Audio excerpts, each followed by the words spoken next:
The beginner stage is wild. Those first couple years, people are crashing a lot, and it hurts.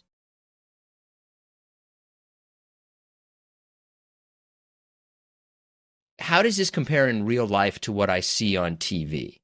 I don't think TV gives it any justice, to be honest. It takes years and years and years of experience to like get to that point where it's just like where the public look at it and they're like, well, I could do that. So when we talk about like driving a bobsled, I don't actually know what that means. Like I have no idea what you're doing. They used to have a steering wheel actually back in the day, but they found that if you turned left with a steering wheel and then you needed to turn right, this takes a lot of time to like go from turning left to turning right. And some of the steers we have to do are very quick. Uh, and so they graduated from a steering wheel to two handles, just like this. And basically, these handles are connected to the front axle of the sled.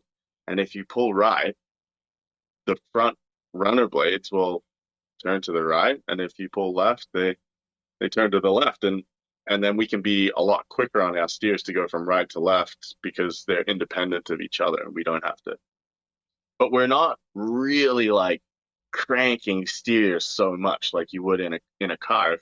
If you think like we're going quite fast, right? So if you're driving down the highway at 120 kilometers an hour, 100 or on some tracks 150 kilometers an hour, which is over 90 miles an hour.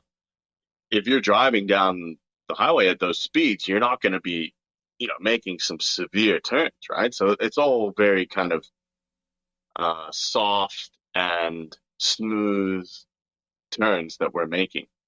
And the the secret is more about timing, not so much on how much you're steering, but on the point in which you're steering in the track. And so timing is very important, more so than the amount that you're steering.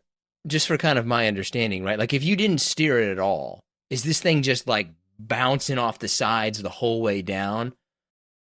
Yeah, it's sliding off of corners, it's hitting the roof, it's banging you're skidding, you're banging walls, you're gonna end up on your head somewhere down the track.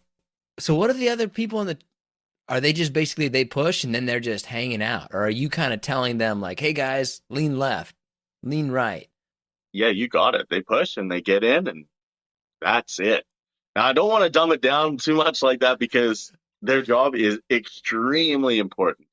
And then getting into the sled, there's not a lot of room in there, right? So getting four big guys to get inside this sled, this tiny little sled, and sit in a good aerodynamic shape is a lot harder than you would think. So how do they decide like who gets in second, third, fourth? Is it just based on height? No, not always based on height. It's usually based on your physical attributes as an athlete. So typically the bigger, stronger athletes that aren't as fast are helping get the sled moving and like breaking that inertia, so to speak, and then getting in. And the faster athletes are the ones that are getting in last.